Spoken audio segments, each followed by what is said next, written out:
उसके बाद दिया है।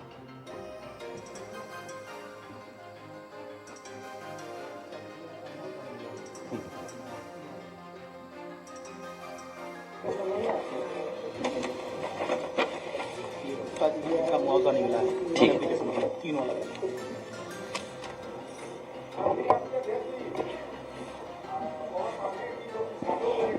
हमारी सरकार में मिलाया गया है कि जब खड़ा दुकान पाँच गाँव जो है अपने शेखर यादव किसानों के ठीक है। गाँव को खाली करने की भी नोटिस दी गई है कि आप अपने गाँव को यहाँ से खाली कर दो। ठीक ठीक। अभी अयोध्या और आप लोग बाद में बुला। अयोध्या से आए हुए हम अपने सभी किसानों का धन्यवाद और आभार प्रकट करते हैं। साथ ही साथ हम सभी लोग बहुत आभारी भी हैं उनके कि इन परिस्थितियों में जहां सरकार समय समय पर डराती है, उनके अधिकारी अन्याय करने के लिए हमेशा तैयार रहते हैं। उस समय किसान समाजवादी पार्टी और हम पर भरोसा कर रहे हैं। मैं अयोध्या वासियों का और खासकर किसानों का बहुत बहुत धन्यवाद और आभार प्रकट करता हूं।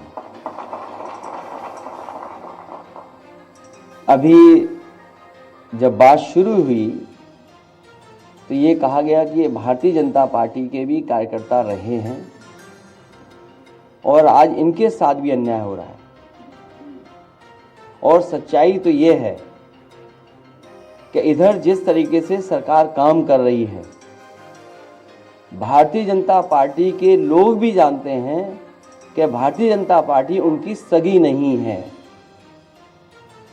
इधर जिस तरीके से भारतीय जनता पार्टी फैसले ले रही है, काम कर रही है, भारतीय जनता पार्टी के लोग भी ये महसूस कर रहे हैं कि भारतीय जनता पार्टी उनकी सगी नहीं है। और मैं एक उदाहरण नहीं, कई उदाहरण दे सकता हूं। जो हमारे किसान यहां पर आए हैं, इनका तो सब कुछ छीना जा रहा है। दादा परदादा से वर्षों से ये खेती बाड़ी करते आए हैं, अपना घर मकान बना लिया, रजिस्ट्री हो गई हैं, बहुत सी अपने परिवार मिलकर के रह रहे हैं। लेकिन सरकार जानबूझ करके इनकी जमीन छीनना चाहती है। और जमीन किस चीज के लिए छीनना चाहती है? ये किसान जो आए हैं वो किसी विकास के खिलाफ नहीं है, क्योंकि अगर विकास होगा, खुशहाली होगी तो इनकी भी तरक्की होगी। इनका जो मानना और समझना यही है कि अगर अयोध्या में इतना विकास हो रहा है और खुशहाली आ रही है तो इनका भी साथ साथ विकास हो, इनके घर परिवार में भी खुशहाली आए। सरकार जानबूझ करके सस्ते में जमीन लेकर के कुछ मुनाफा कमाने के लिए और कुछ लोगों को मुनाफा कमाने देने के लिए ये जमीन जबरदस्ती छीन रही है। समाजवादियों का मानना है कि मार्केट वैल्यू के हिसाब से किसान को मुआवजा मिलना चाहिए। और कई मौकों पर मैं और आप यहां पर बैठ करके कई बार चर्चा की है और यहां तक कहा मैंने कि ये अयोध्या प्रभु राम जी की जमीन है, धरती है उनकी। न केवल भारत, दुनिया के लोगों को वहां के प्रति आस्था है तो वर्ल्ड क्लास सिटी बने, वर्ल्ड क्लास इंफ्रास्ट्रक्चर बने। लेकिन जो लोग वहां से उजाड़े जा रहे हैं वो उजड़े नहीं, वो भी कम से कम बराबरी के साथ खड़े दिखाई दें। इसलिए मैंने कहा था कि अगर सर्किट रेट बढ़ा करके 6 गुना भी मुआवजा देना पड़े तो सरकार को पीछे नहीं हटना चाहिए।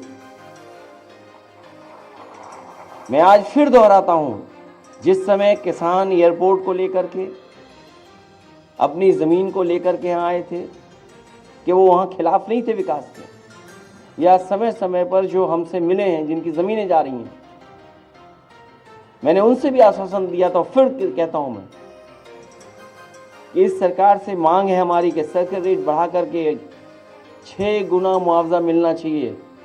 जो मार्केट वैल्यू है उसके हिसाब से उनका मुआवजा मिलना चाहिए। और अगर ये सरकार नहीं देती है, जब कभी भी समाजवादी सरकार बनेगी तो अयोध्या निवासियों को इसी तरीके से सड़क के रेट बढ़ा करके मार्केट वैल्यू के बराबर उनको मुआवजा दिलाने का काम करेंगे। आखिरकार सरकार को किस मार्केट वैल्यू के बराबर उनको मुआवजा दिलाने का काम करेंगे। आखिरकार सरकार को किस बात का नुकसान हो रहा है? जहां आश्रम बनने चाहिए वहां होटल बनाना चाहते हैं। ये बात तो किसी को समझ में नहीं आ रही। अच्छे आश्रम बने, अच्छे रुकने का स्थान बने, धर्मशाला बने, वर्ल्ड क्लास इंफ्रास्ट्रक्चर के साथ चीजें बने, लेकिन अखबारों में विज्ञापन हम लोगों ने भी पढ़ा था कि 5 स्टार होटल बनेंगे। बीजेपी के लोग तो 5 स्टार होटल के खिलाफ थे, उस संस्कृति के खिलाफ थे। कम से कम बीजेपी के लोग ये बताएं कि 5 स्टार बनने के लिए उसमें बार होना जरूरी है कि नहीं जरूरी है, ये बता दें बस बीजेपी के लोग। बीजेपी के लोगों ने कहा, और बीजेपी के लोग बताएं ये बात, सरकार के लोग बताएं कि जो 5 स्टार होटलों के लिए जमीन दे रहे हैं, क्या 5 स्टार होटल उसको माना जाएगा जिसमें बाढ़ नहीं होगा? और हमने वो तस्वीरें देखी हैं, वो पानी का गंगा मां गंगा पर वो चलता जहाज देखा हम लोगों ने, जिसको कभी किसी स्टार की कैटेगरी में रखा गया था। उसमें हमने सबने तस्वीर देखी थी बाढ़ की।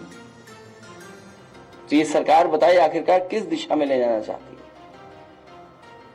हमारी समाजवादियों की मांग है कि विकास के खिलाफ नहीं है। अयोध्या वर्ल्ड क्लास सिटी बने, ये नहीं बना पा रहे हैं। समाजवादियों को मौका मिलेगा तो वर्ल्ड क्लास सिटी अयोध्या को बनाने का काम करेंगे। और समाजवादियों ने जो भी काम किए हैं आपको सब पता है, एक एक चीज वर्ल्ड क्लास है।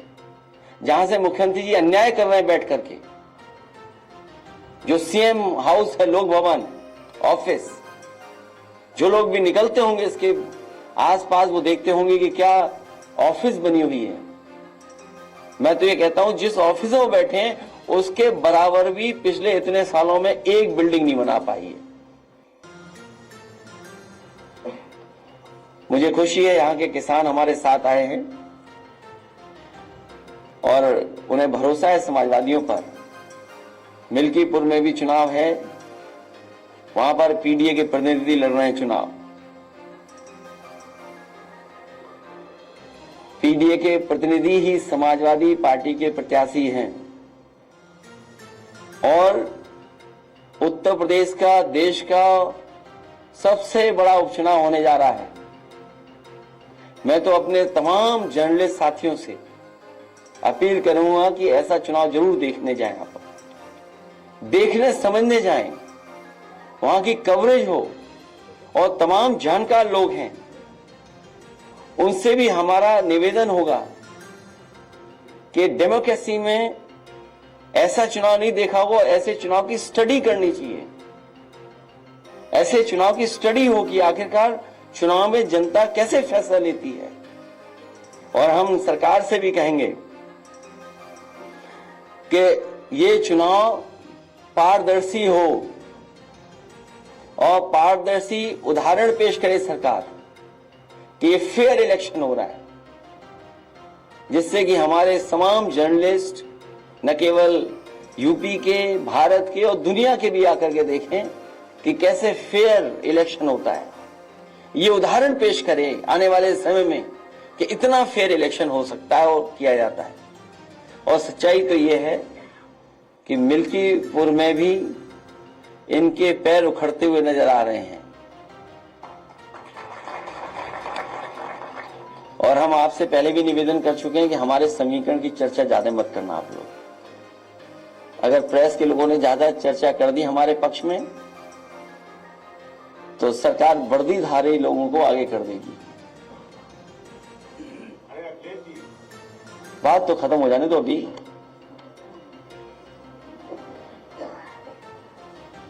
और भाजपा को हराने के लिए हमारे किसान तो हैं ही तैयार, भाजपा को हराने के लिए व्यापारी भी तैयार हैं। भाजपा को हराने के लिए युवा भी तैयार हैं, भाजपा को हराने के लिए महिलाएं भी, बहनें भी तैयार हैं। ये जो चुनाव होने जा रहा है, इसमें बुरी हार भारतीय जनता पार्टी हार करके आएगी।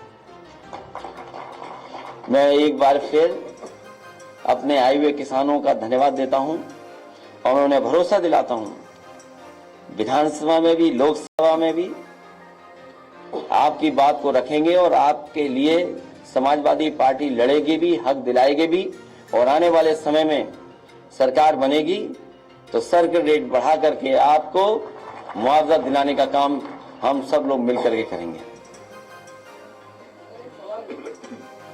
अगर इतना लगातार अयोध्या के मामले में कांग्रेस जो भी लगातार आप सवाल उठा रहे हैं कि लोकपाल का अध्ययन किया जा रहा है, उसके बावजूद सरकार करने को तैयार नहीं, तो क्या समाजवादी पार्टी के कार्यकर्ता और समाजवादी के नेता फ्रंट पे भी उतर के इसके खिलाफ लड़ाई लड़ेंगे?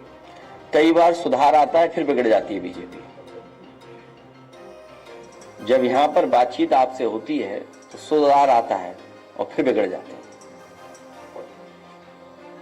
और इससे महत्वपूर्ण सवाल हमारे पत्रकार साथियों को ये पूछना चाहिए और बताना चाहिए जनता को भी कि आखिरकार सब रजिस्ट्रियां बीजेपी वालों की कैसे हो रही हैं।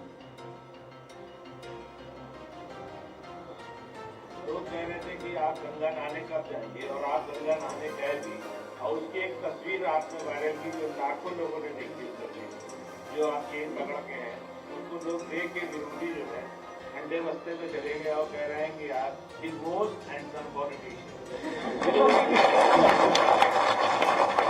मैं अपने साथी का धन्यवाद देता हूं और मुझे अच्छा लगता है कि सबसे पहले सवाल आप ही और सबसे अच्छा सवाल आप ही पूछते हो। अब मुझे तो ये लगता है कि मुख्यमंत्री जी को 2 डिप्टी सीएम हाथ पकड़ करके ले जाकर के डुबकी लगवाएंगे।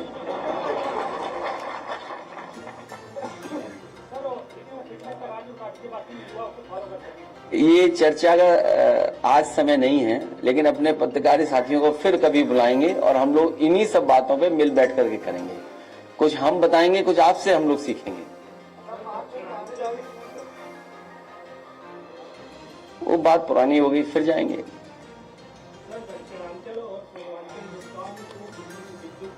हम लोग इसके पक्ष में नहीं कि प्राइवेटाइज हो, इस पक्ष में नहीं, क्योंकि प्राइवेटाइज हो जाएगा तो हमारी जनता को फिर महंगा बिजली और तमाम सरकारी नौकरियां, जो बात हम लोग कहते थे संविधान के साथ खिलवाड़ हो रही है।